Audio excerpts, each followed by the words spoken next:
Good evening, this is Daniela Walls, chair of the Tax Wall Street Party, joined tonight by Dr. Webster Tarpley. Tarpley, you have an important announcement for us, information on your course on the American system of political economy, which is coming up Friday, January 23rd. Yes, thank you. First of all, thank you for having me on your program again. Thank you, as always. You guessed it. We are going to have what I would call an intensive weekend seminar.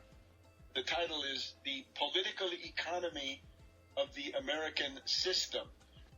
This is an intensive course. It goes Friday evening, all day Saturday, from brunch to about 5 o'clock in the afternoon on the Sunday.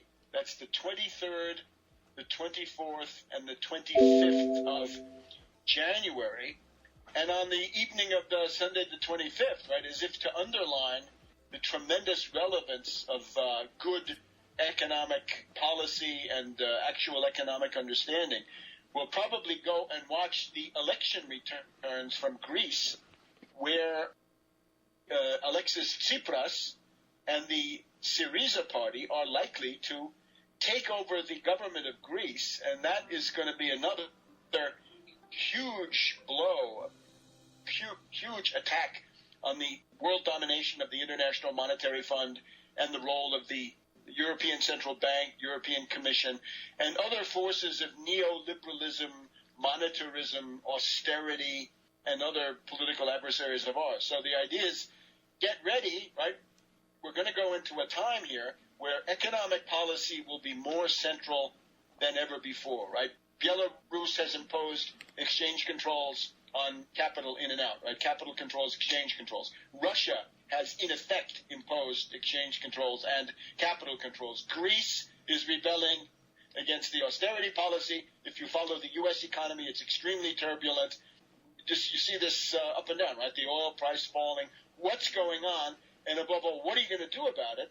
And we've even got the reactionary Republicans, right? The austerity ghouls who are now in control of Congress and who are running wild, right? They're already attacking Social Security, attacking the disabled who live on these meager Social Security pensions. The Republicans are seeking to cut those pensions even as they increase corporate welfare payments to zombie banks and hedge fund hyenas in Wall Street. So here's the idea. People are invited to come. The seating is limited, so I would urge people to act quickly if you want to secure a place in this important seminar. People can pre-register with the Tax Wall Street Party at Not only can, but they actually have to, right? You must pre-register by writing an email to taxwallstreetparty at gmail.com. Taxwallstreetparty at gmail.com. And you should make your plans for Silver Spring, Maryland. That's the Silver Spring stop on the D.C. subway, the metro. And we ask people to prepare to be there for registration, right? Not pre-registration anymore, but now registration. Once you have pre-registered, you're going to be welcome to show up at 6 o'clock in the evening, 6 p.m. on January 23rd, Friday. And again, the course goes Friday, Saturday, Sunday. When you pre-register, our team will give you the address for the course. Precisely. Then you get all the exact stuff, right? But if you want to, get a hotel room or something, Silver Spring, Maryland will do it. It's not that big, so you'll be and close, just be within walking distance of the metro. And the reason we scheduled the hours this way is so that people who work can fly in on Friday morning and be there for the start of the class for pre-registration or registration at 6 p.m., and then they can fly out after the course is over at about 5 p.m. on Sunday. Again, the course ends at 5, and then you can schedule your flight for 7, and you can be pretty much anywhere in North America and be home to go to work again on Monday morning if that's what you have to do. Okay. Now, I'm not going to go through a whole big discussion of it, right? But it is the American system of political economy, which is the one that we associate with Alexander Hamilton, Friedrich List, Henry Carey, Abraham Lincoln, Justin Morrill, the populists. It's the one that animates the New Deal of Franklin D. Roosevelt. We see it in the Kennedy administration. And today it's still there, institutionalized primarily in the Tax Wall Street Party and what we've been doing. But not only, as we can indicate in the course of the things we we have to report about today. There are impulses in the direction of the American system which are coming to the fore right now. Right now, the Tax Wall Street Party and our networks are making history in a lot of areas. Could you expand? It's actually exciting, right? The person carrying the ball on a lot of this has been you. Do you want to start with what's happening with General Petraeus and his indictment? Not me alone, right? Right.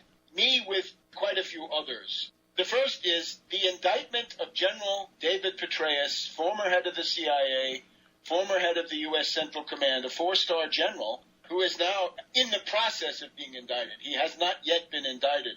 And indeed, we want to keep pressing forward towards his indictment. You'll remember that David Petraeus was, I guess he was caught in flagrante delicto with this mistress that he had, Paula Broadwell, a rather dubious lady who had been writing this laudatory biography of Petraeus. And the accusation is that he was sharing all kinds of super secret classified information with her. So that's what he's being, formally speaking, indicted for. But I think it's much more. We have to remember Petraeus, for the past several years, and I think my website is probably the best source to find out about this, Petraeus has been the person most identified with the idea of Bonapartism in the United States. In other words, that generals should take over the government, right? In the way that Napoleon Bonaparte, a general, took over the government of France. Petraeus says, I'm going to be the government of the United States, right? And his aspirations for the presidency are clear enough, and he's got tremendous support from all the warmonger neocons who now are in despair, right? They think they can't get back to power any other way. They think that Petraeus is going to do it. He's got the backing of Henry Kravis, super rich multi-billionaire from Kohlberg, Kravis Roberts, all those parasitical leveraged buyouts in the 80s and 90s. That money is behind Petraeus. And Petraeus, as I've been analyzing it lately, is a kind of a tandem. You've got Petraeus on the outside, and then you've got the ISIS czar, General John Allen of the Marine Corps, on the inside. And these guys sort of go together. Allen on the inside has been pressing for a policy of allying with Turkey, allying with Qatar, allying with the Muslim Brotherhood, and at the same time bombing Assad. So the Allen line is stop bombing ISIS, the terrorist group, the Emirates, the caliphates, right? But bomb Assad, bomb the actual government of Syria. This is absolutely insane. This will lead to confrontation with Russia and with Iran and new wars. So what I see going on with Petraeus is the reason that he's threatened with indictment now is that there are powerful institutional forces who want to stop this constant agitation that Petraeus should somehow be in power and that Allen and these other people should get this bombing of Syria going. The other thing I would point out is that Petraeus was forced out in November of 2012. You remember, it was right after the Benghazi events, right? The infamous Benghazi consulate affair with the killing of Ambassador Stevens. Petraeus at that time, when the Benghazi affair took place, was the head of the Central Intelligence Agency. And the single fact that stands out about Benghazi, which has been hidden by all the Fox News commentators and Republican congressmen, is that there was a stand-down order to the heavily armed and fairly numerous CIA paramilitary forces that were in Benghazi at a security annex not far from this consulate, if we can call it that, and they were told to do nothing. Now, the chain of command on that stand-down order leads directly to the head of the CIA, General Petraeus. So if there is a plot, a design, an orchestration around Benghazi, which I believe there is, it's an attempt to get Obama out of the presidency and get Romney in. And maybe if Romney had been elected, maybe Petraeus would have been Secretary of State or Secretary of Defense and headed for bigger and bigger things. I see. I think it goes right back to Petraeus. So if you want to investigate Benghazi, you got to investigate Petraeus. Obviously, Republicans can never do that because he's their guy. He's the neocon general par excellence. The main thing is make sure he gets indicted. And that's a question of democracy and war avoidance. And we've been calling for that. That's what seems to be happening. Absolutely. we have another victory. Van Hollen, 2 years ago, we were on CNN with our signs for the Wall Street sales tax the afternoon of the weekend before Obama's inauguration. That was a big day. We have a video of that on United Fronts Against Austerity, againstausterity.org. We have a video of us holding that sign up. Again, the sign demanding a 1% Wall Street sales tax, right? We had the CNN producers begging for mercy. Begging for mercy. The percentage that Van Hollen's asking for is less. It's 1/10 of that, but it's curious to me that it's the number one, because usually when you see these numbers, say it comes from the Robin Hood people, it's always 0.003 or something. So you see a number one, and he's also the congressman from your area. I don't know if that points to anything, but I think that it might. We have had candidates for the last few years at coast to coast, in New York and in Nebraska and in Napa. We had candidates nationwide calling their number one demand was a Wall Street sales tax, and now it's on the floor in the House. Introduced by your former congressman for the last decade. Yes, the guy who was congressman here where I live until 2013. So 2 years ago, the thing was re-gerrymandered and not. So I have to tell you, I told the Democratic Party of Maryland at a picnic last August. We had the Democrat who was running for governor, Anthony Brown, didn't make it. Peter Franchot, the controller of Maryland, who did make it. I tried to argue to them, you guys need the Wall Street sales tax. You got to have revenue, and the way to do it is to tax Wall Street. So now the congressman who has done this, Van Hollen, is the ranking Democrat on the House Budget Committee. And he has come forward with a very interesting list of points. But for us, the big one is what we call the Wall Street sales tax. I believe he calls it a transaction tax or trading tax. But anyway, it's 0.1% on all stock transactions. And he estimates that the revenue from that is about $80 billion a year, which and that's just on stocks, and it's not on derivatives. To be clear, it's just on stocks, and it's $80 billion. We want it on derivatives.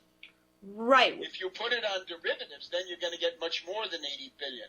But you got to start somewhere. Let's not make the perfect the enemy of the good. We welcome the fact that Van Hollen has done this. Other people in the Congress, Conyers of Michigan, Keith Ellison of Minnesota, have come forward with this. Bernie Sanders is for it. The AFL-CIO is for it.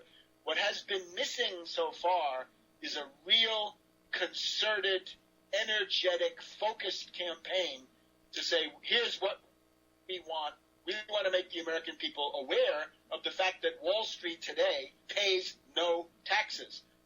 Goldman Sachs, zombie banks, hedge fund hyenas, they don't pay, most of them anyway, any serious federal corporate income tax, and they pay almost nothing in terms of a sales tax on the turnover, right? You buy a pair of shoes, you're going to pay 7 to 11% depending on your state, but Wall Street can do flash trading, 1 million transactions per second and hundreds of billions of dollars, and they pay nothing. So this has to end. And the idea is that Van Hollen is close to Pelosi. So this is, in terms of getting this done, actually in the real world, right, bringing it forward, it's better this time because he's a person of some power, right?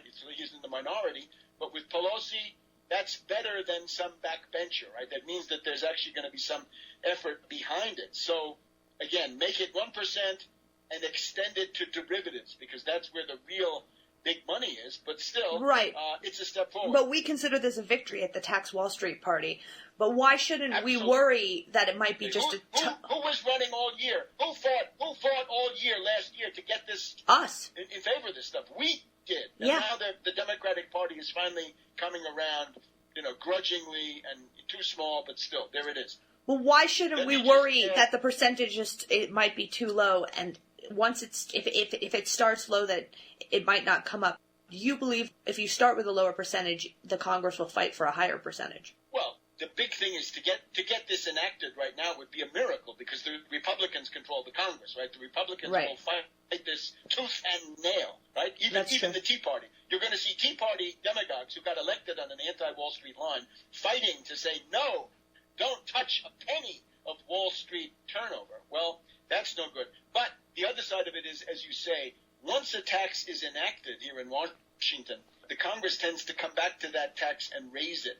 So something that starts off as 1/10 or something like that of 1% could easily become 1% in the middle of a crisis. And just the principle, right? Just the idea of educating people.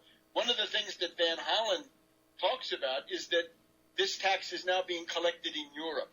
France, Germany, Italy, the main continental countries, quite a few smaller countries are in the process or have enacted it. I know in Italy they're collecting billions of euros in a what would be called a Euro Tobin, a trading tax, turnover tax. It's approved by Keynes. Keynesians can support it. So with the fact that the Europeans have it, one of the arguments against it here was you can't do it here if they don't do it in Europe. Well, now they're doing it, so you can and must do it here. So there's a second victory for the Tax Wall Street Party. It's a victory, and the percentage they're collecting in Europe is lower, and they're still collecting billions of euros. Yeah, but just proposing it in any form, yes, or virtually any form, is already a victory compared to what the Democratic Party would have done if they had been left to stew in their own juice. Because then people get used to it, and they come to understand it. Yeah, again, the average person does not know that Wall Street pays no taxes. They just don't know that. They think, they pay federal income tax, federal corporate income tax. Well, they don't. General Electric actually gets more money from the feds than they pay in. People can't see how General Electric is connected to Wall Street, though. There's a disconnect. That's a utility. It's not. It's a hedge fund. Don't be fooled. Mm-hmm. General Electric is GE Capital. It is not an industrial corporation, as I've argued in many, many places.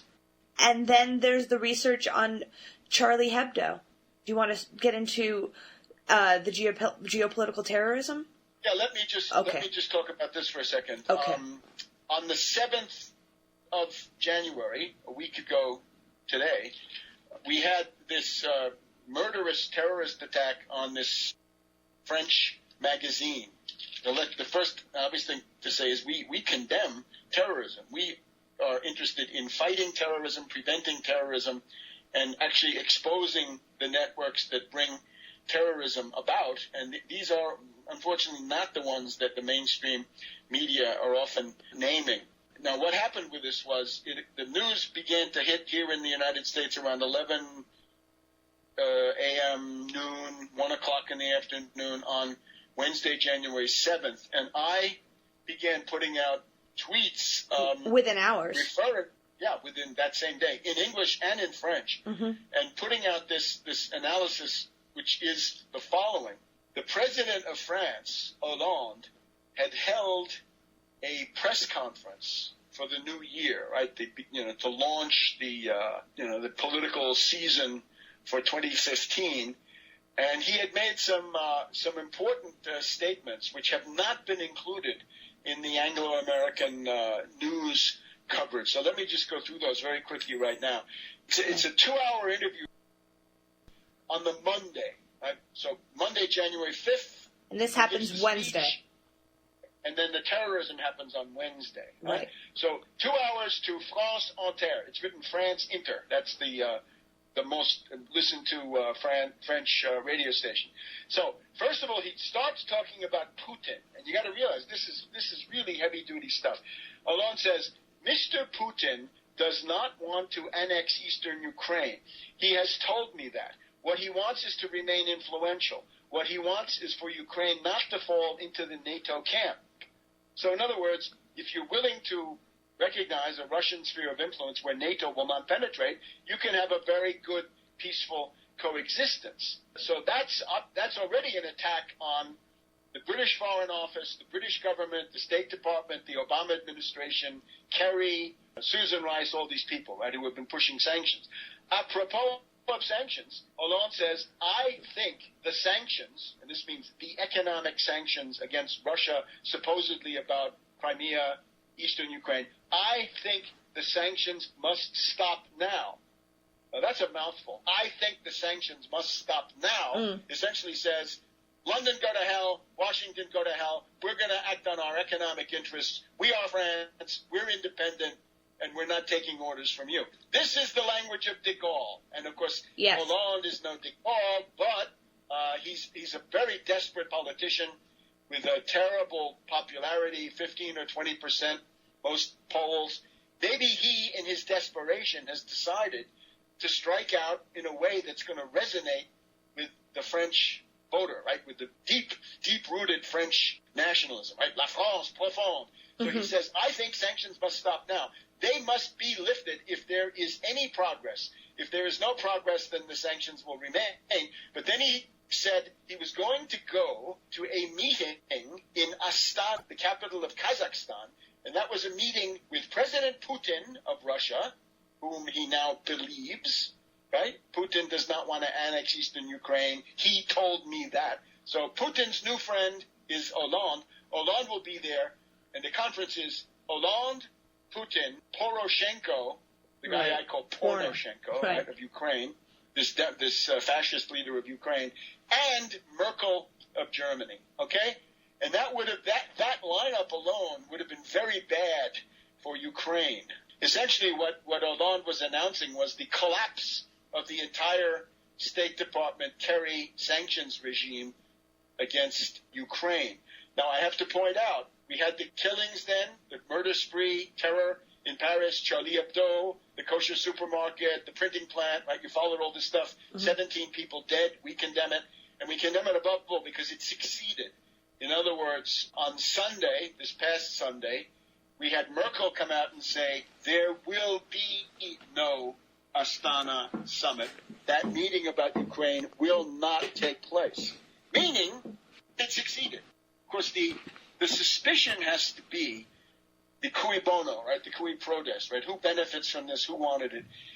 You have to suspect that it's the U.S. and the British that are actually behind this terrorism, simply because they're the ones who need to discipline continental Europe, right? Force continental Europe to obey the dominant Anglo-American line, which is for confrontation with Russia. Now, let me just add a couple of other things that he also says.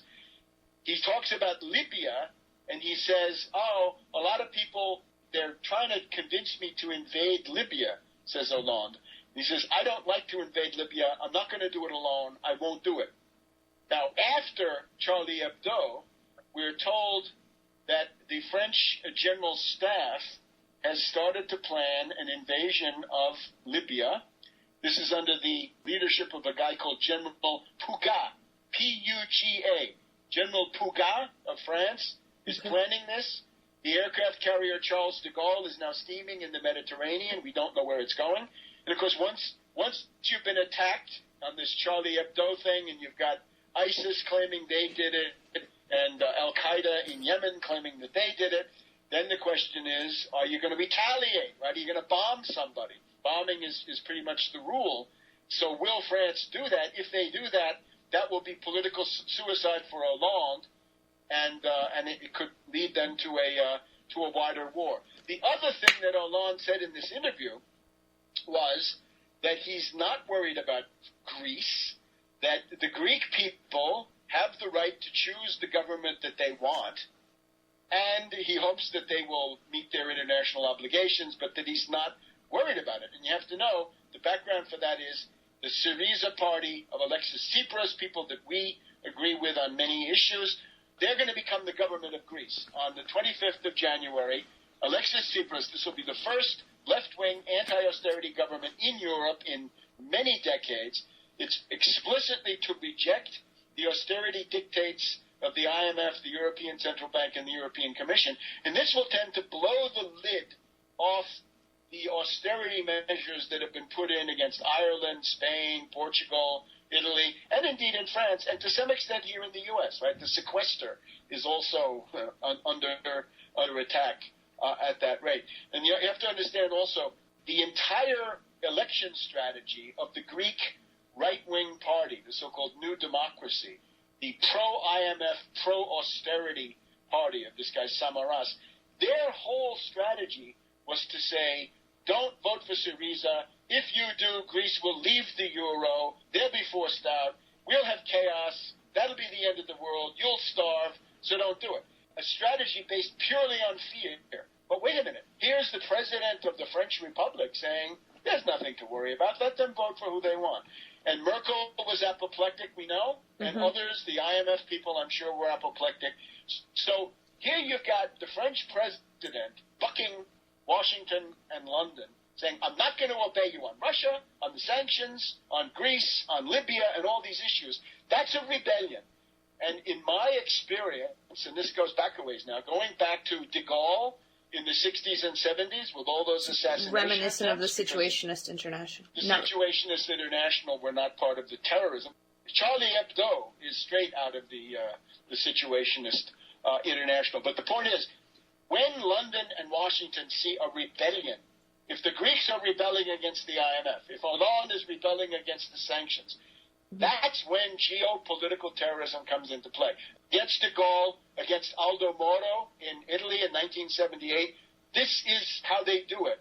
Some people may come and say, but isn't it mainly about Israel? The answer is no, it's not about Israel. It's about keeping U.S.-British domination of continental Europe and other areas, because that's what they really are concerned about, right? That's the heart of their interest complex, right? What they must defend at all costs, and here they're doing it. So when I put this stuff out on the Wednesday, I think this began to become hegemonic. In other words, it began to become the dominant analysis. And if you want to see some reflections of this, you did the first full-length interview and big radio analysis that evening, and that interview began to take over.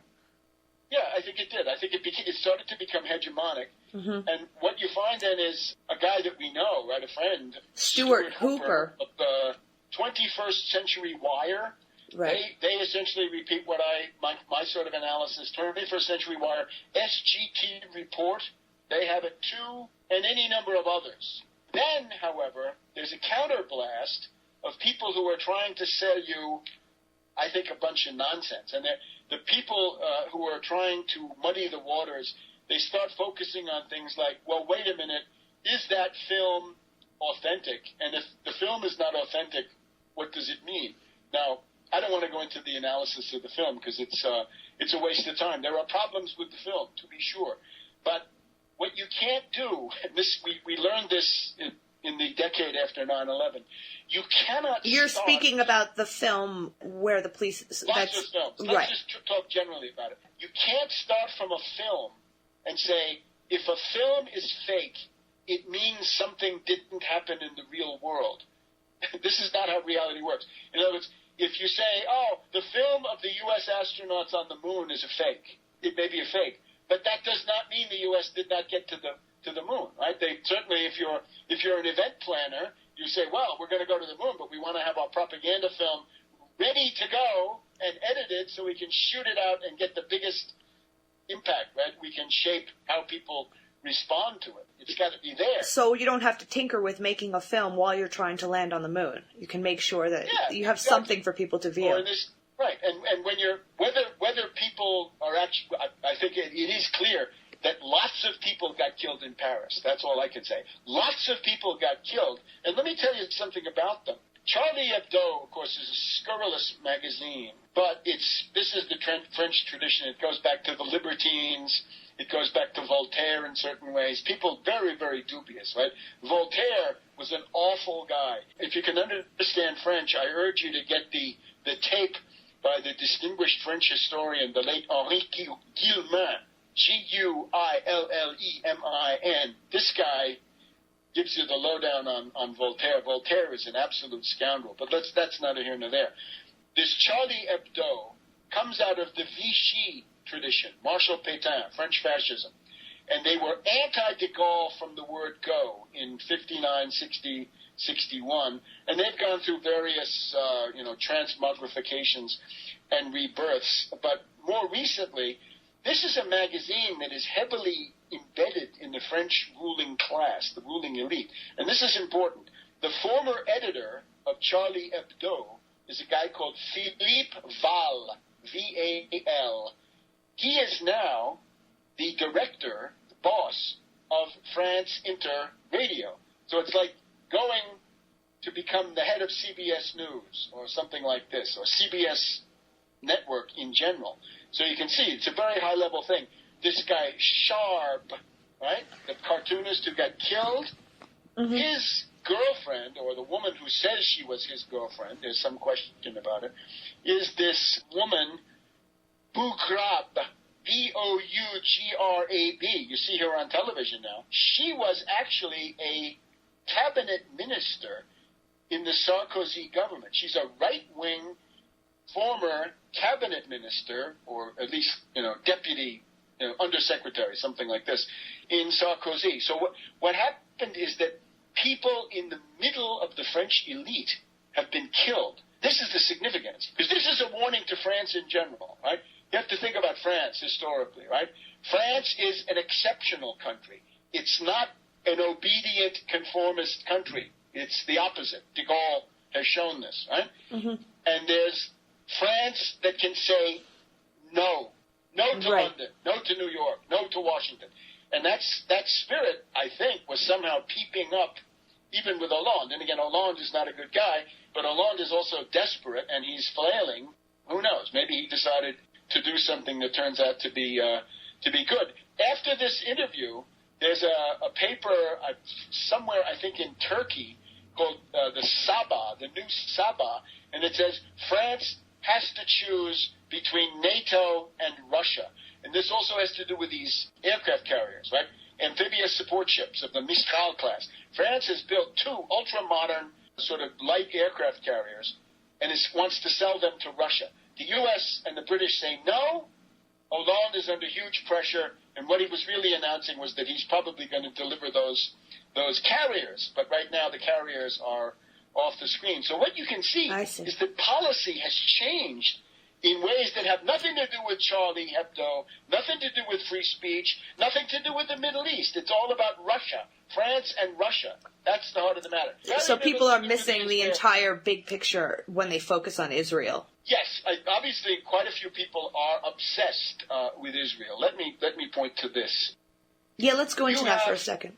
You have a bunch of people, especially in Europe. I would call these people decadent in the sense that they don't want to be identified with the establishment, right? They say, I'm not Hollande, or I'm not Obama, or I'm not the government where I live. So they have to differentiate themselves from the governing majority. However, they are not sympathetic to labor. They're not sympathetic to the third world. They don't want rising standards of living. They don't want third world development. Right? They're not interested in any of that. What they can do is become raving critics of Israel. They can become Israelophobes. Mm-hmm. And with that, they can say, I'm not part of the establishment. And they can feel, when they're dealing with somebody like Netanyahu, they can say, I feel like I'm morally superior. So it's a cheap trick to try to acquire some kind of moral superiority. And again, Netanyahu is certainly, what can we say? He's a scoundrel. But is he a bigger scoundrel than other world leaders? It's not so clear. Interesting is that the guy who tells you that the Mossad did this, right? Whenever something like this happens, somebody comes out and says, the Mossad did it, right? Some people say that every time anything happens. They're out there telling you that the Mossad did it, right? Whether the Mossad has the capabilities or, they're not interested in that. Here's the thing. The guy who talks about this is the mayor of Ankara, Turkey. His name is Gülçek. The mayor of Ankara, Gülçek, Turkey, right? Mm-hmm. He says the Mossad is behind the Paris attacks. Now, I just have to say, this is Turkey. This is a country which is currently run by the Muslim Brotherhood, okay? And these are not good people. These are the people who brought you ISIS, right? That's who that is. And Erdogan of Turkey, of all the leading people in the Middle East, he is one of the most heavily identified with terrorism. He supports ISIS. He lets ISIS operate on Turkish territory. They cross that border whenever they want to. They can even go to Turkey and fire on Kobani and kill the Kurds, right? Mm-hmm. So we have to obviously not value, not honor this stuff from a Turkish mayor who, for all we know, is in the Muslim Brotherhood himself. I also have to add, if you've ever seen the CIA operate in the Middle East, the most basic cover story of the CIA is if a bomb goes off, let's say some Lebanese politician is killed, right? It's happened in recent years. The CIA line will be, we didn't do it, the Mossad did it. We wouldn't do something like that, says the CIA. That's not our style. That looks more like the Mossad. And you'll hear this from these guys again and again and again, and I think it's time to get So wise. when you take the Israel bait, then you're siding with the CIA. In effect, but the answer to that is the people who automatically blame everything on the Israelis will say, well, their comeback is, if you don't blame everything automatically on the Israelis, then you are from the Mossad. You're a Mossad sympathizing Zionist shill for Israel. Yeah. Right. When you try, the Mossad does do things, right? The Mossad does carry out attacks, and they've been caught doing them. So we're not arguing that that's not it. It's just that this idea, this mechanical repetition, the Mossad did it, would blind us to the fact that there's really something new going on, that the French establishment elite was actively considering breaking out of this straitjacket of Atlanticist obedience and doing something strategic and big and positive, right, to break up this momentum towards, in effect, World War III in Europe, right?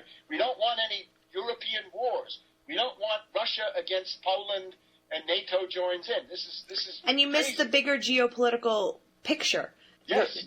And when you get fixated on Israel, you forget Japan. Think of the rape of Nanking. You think what's happening in Israel with Palestine is the worst thing that's ever happened and the end-all be-all. But this has happened everywhere. If you want to indict Netanyahu, you can do that very easily based on things that he has demonstrably done. Mm-hmm. In other words, the attack on Gaza in this past summer and similar things, right? In other words, the Israelis have done things in Lebanon and in Gaza and in such places which are demonstrably the handiwork of somebody like Netanyahu. Mm-hmm. I would just add, there is no collective guilt. There's no collective guilt, not for Germany, not for the U.S., not for Russia, not for the Israelis. Crimes are the responsibility of the individuals who commit them, okay? Not of entire peoples. That is absolutely crazy. So we are extremely critical of Netanyahu, to be sure. But what you cannot have is this stupid Pavlovian reaction. Something happens, blame the Mossad. No, that's too simple. Sometimes that will be right, but that's going to be wrong so many times and in so many important ways that, no, that is not acceptable. So I think... Well, it's unfortunately leading to a new rise of almost neo-Nazism in America and in Europe. There is certainly an element of this. I wouldn't want to exaggerate it. I think it gets more media attention than it's actually worth. Mm-hmm. In other words, it looms larger on the Internet because this is the realm of kooks. You got to imagine several hundred middle-aged men, never married, maybe never had a job, in their pajamas and bathrobe, in the basement of their mother's house, putting this stuff out. It's also very often put out by people who have no language ability, never traveled, never been there, never been in the Middle East, never been in Europe.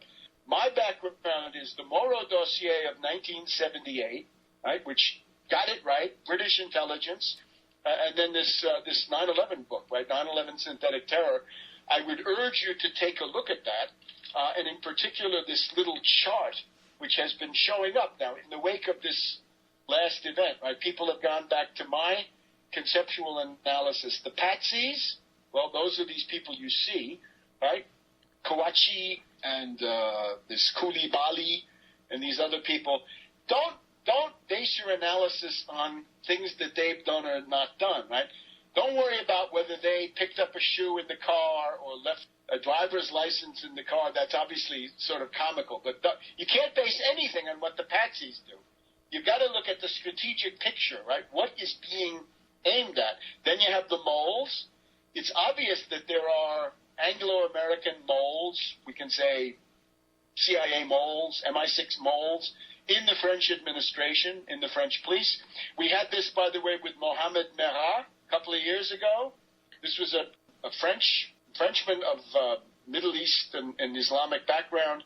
In Toulouse, he killed some people, killed another group of people, then he went to a Jewish school and killed some people, and he was liquidated, so he couldn't tell what it was. It turned out that he was a high-level informant of the French DCRI, which is their equivalent of the FBI, and probably also of the DGSE, their equivalent of the CIA. And he was working for famous names in France like Claude Guéant and Bernard Squarcini. These are top-level French intelligence officials. So that's one comparison, right?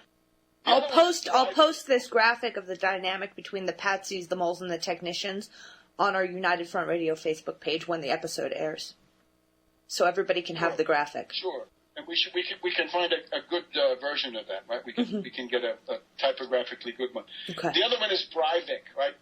Anders Breivik in Norway, right? A couple of years ago, 2011, kills a whole bunch of children of the ruling Social Democratic Party at a vacation home not so far from Oslo. So what was that? Well, Norway, NATO country, was part of bombing Libya, and at a certain point they said, we're tired of bombing Libya, we don't want to bomb Libya anymore. You always get this issue. The rebellion against U.S. British orders inside the NATO framework. So it's sending a message to the countries that start rebelling. It's a sending... The Norwegians are going to drop out of the bombing. And if the Norwegians drop out, the Dutch are also going to drop out. And you might say, well, who cares, little countries. That was about half of the planes that they had for bombing Libya. So the answer was Breivik. Get the idea? Yeah, they're sending a message to countries that rebel against NATO. Yeah, and I think that is the overwhelming, from de Gaulle to Moro to Breivik to this.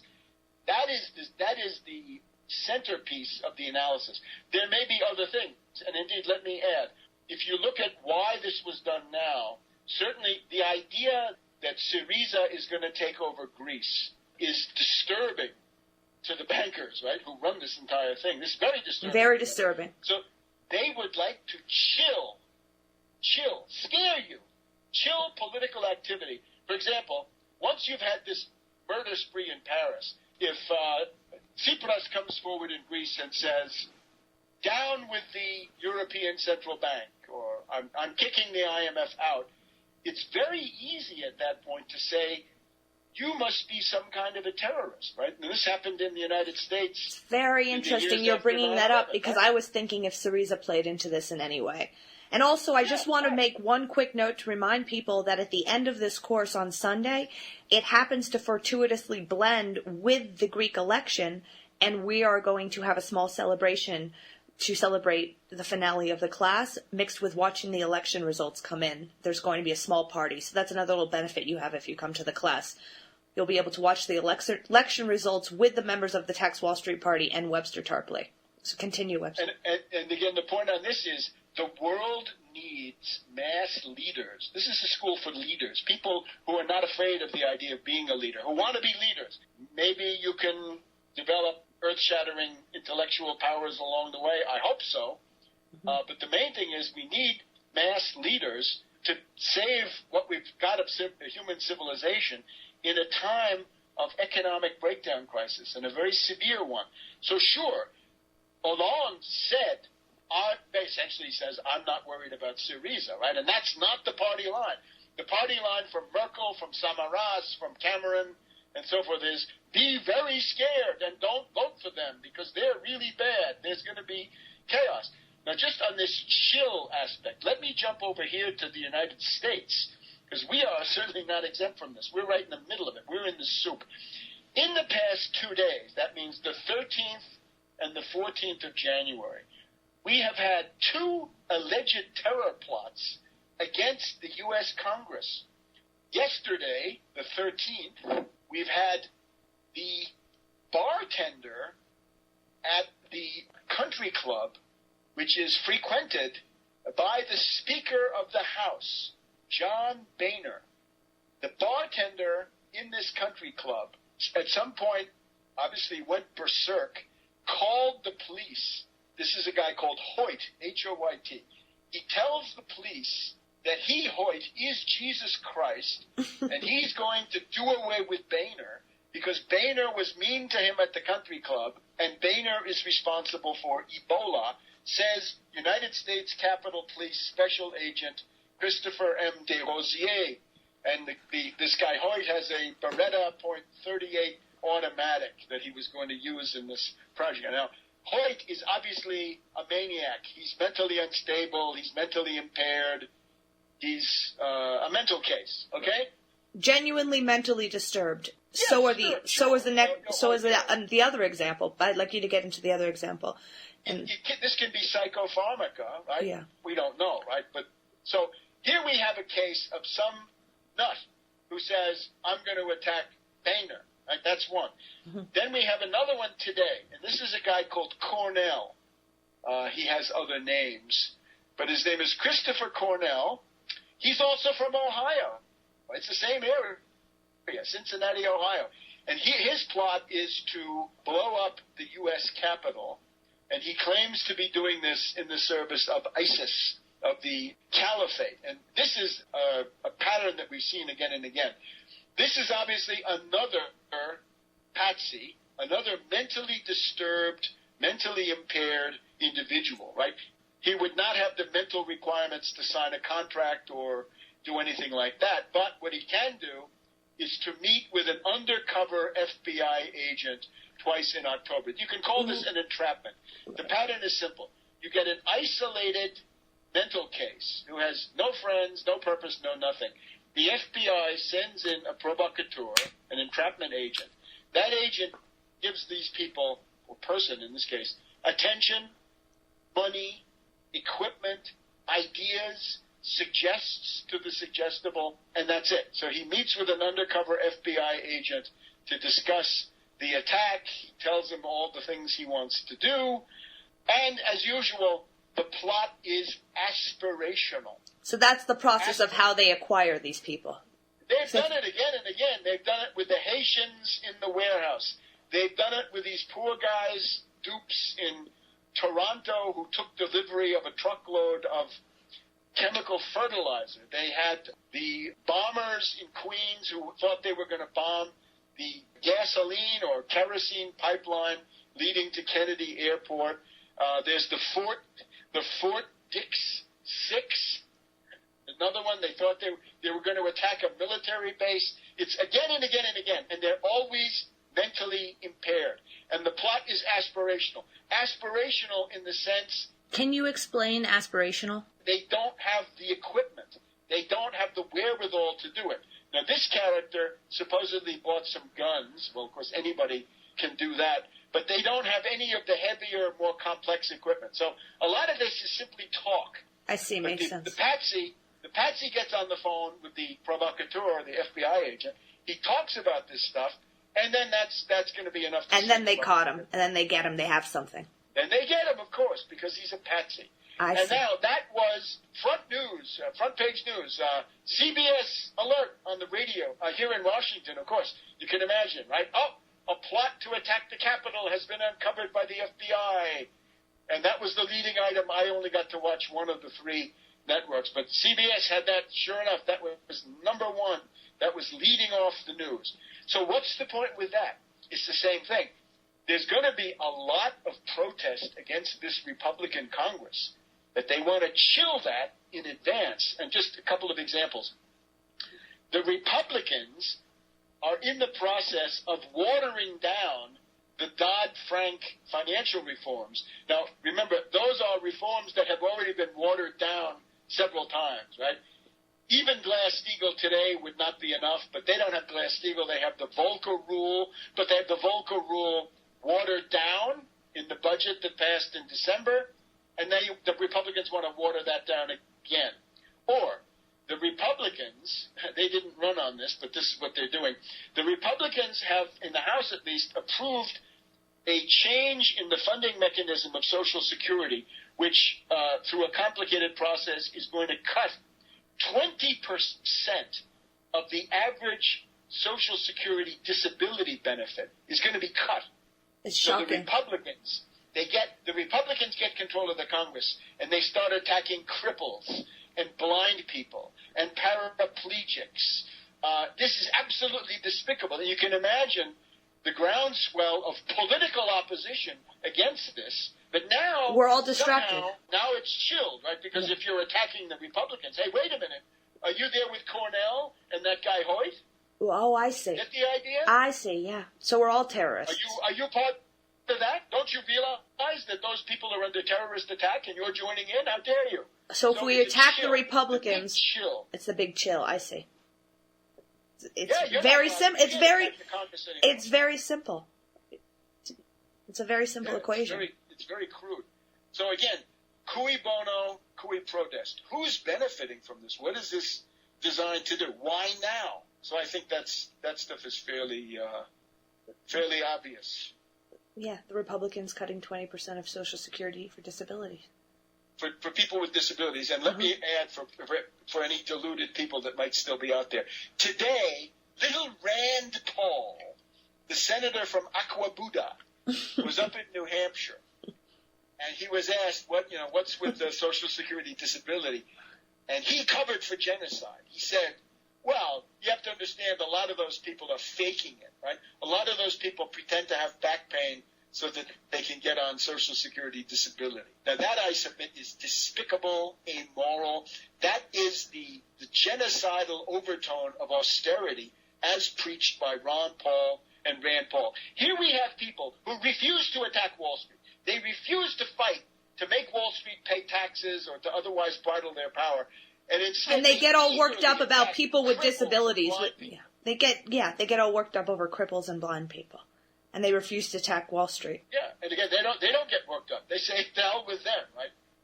Let them go to hell. Or you're saying they get worked up that they're They get worked up and they say, yeah, they are faking it. I have a real, I'm working and they're not. Yeah. I just wanted you to know that there were quite a number of websites that had gone with my analysis. Let me just mention some of them again.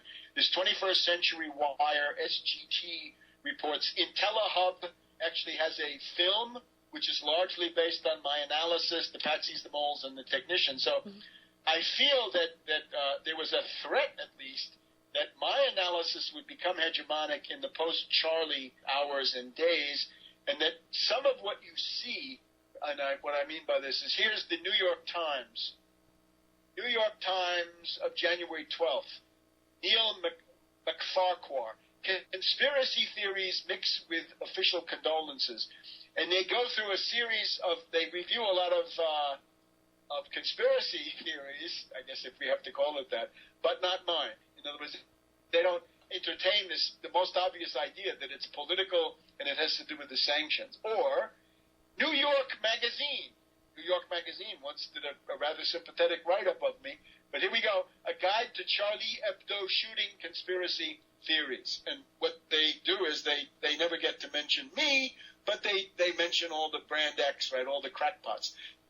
I just want to, out of that article, I just want to mention one positive contribution is Thierry Masson of the French Voltaire Network.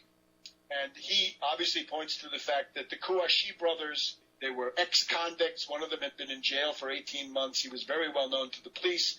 All of them had been part of a plot to break this Belkacem, a terrorist, out of jail.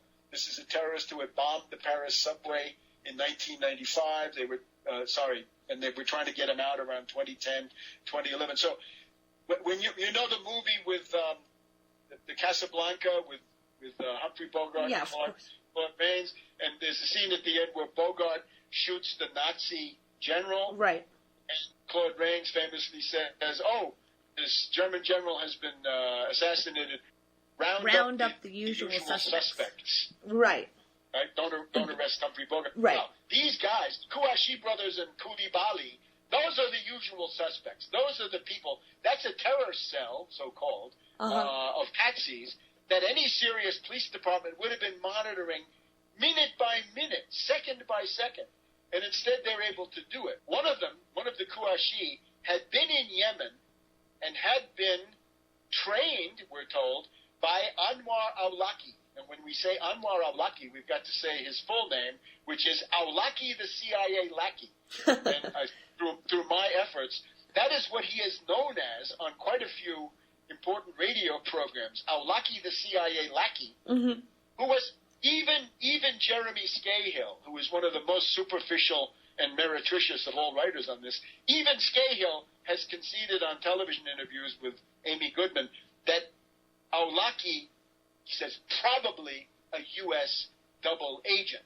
So Aulaki is a guy who was sending emails to everybody and his brother in the patsy world so that the CIA could then come forward and say, you see, he was in touch with Aulaki, right? Major Hassan in Fort In the Hood, last minute that we have, Webster, I want to remind people to pre-register at taxwallstreetparty@gmail.com. And I also want to say that it's not just going to be a course on the American system of political economy, but could you get into for the last minute how it's teaching anybody that they can be a world historical leader and a genius? What do you mean by that? Yes, I can't guarantee this to everybody, but if you want to give this a try, the principal need in the world is world historical leaders. In other words, mass leaders who actually understand economics, actually understand sociology, philosophy. It's a broad range of things, so that you can be superior in your intellectual level to the entire ruling class and all their universities and all their canned professors, right? You've got to be superior to that. The great thing that we see, that the salient fact of our time, is that there's a crisis of the ruling class. The ruling class of Britain and the United States in particular, the English-speaking ruling class, are bankrupt. They're failing. They've got to be reformed or replaced. Something important has to be done there. But in order for that to happen, there've got to be a sufficient number of people who actually know what to do. So, and how perfect at the end of this we're going to have leaders, world historical leaders, watching the Syriza election.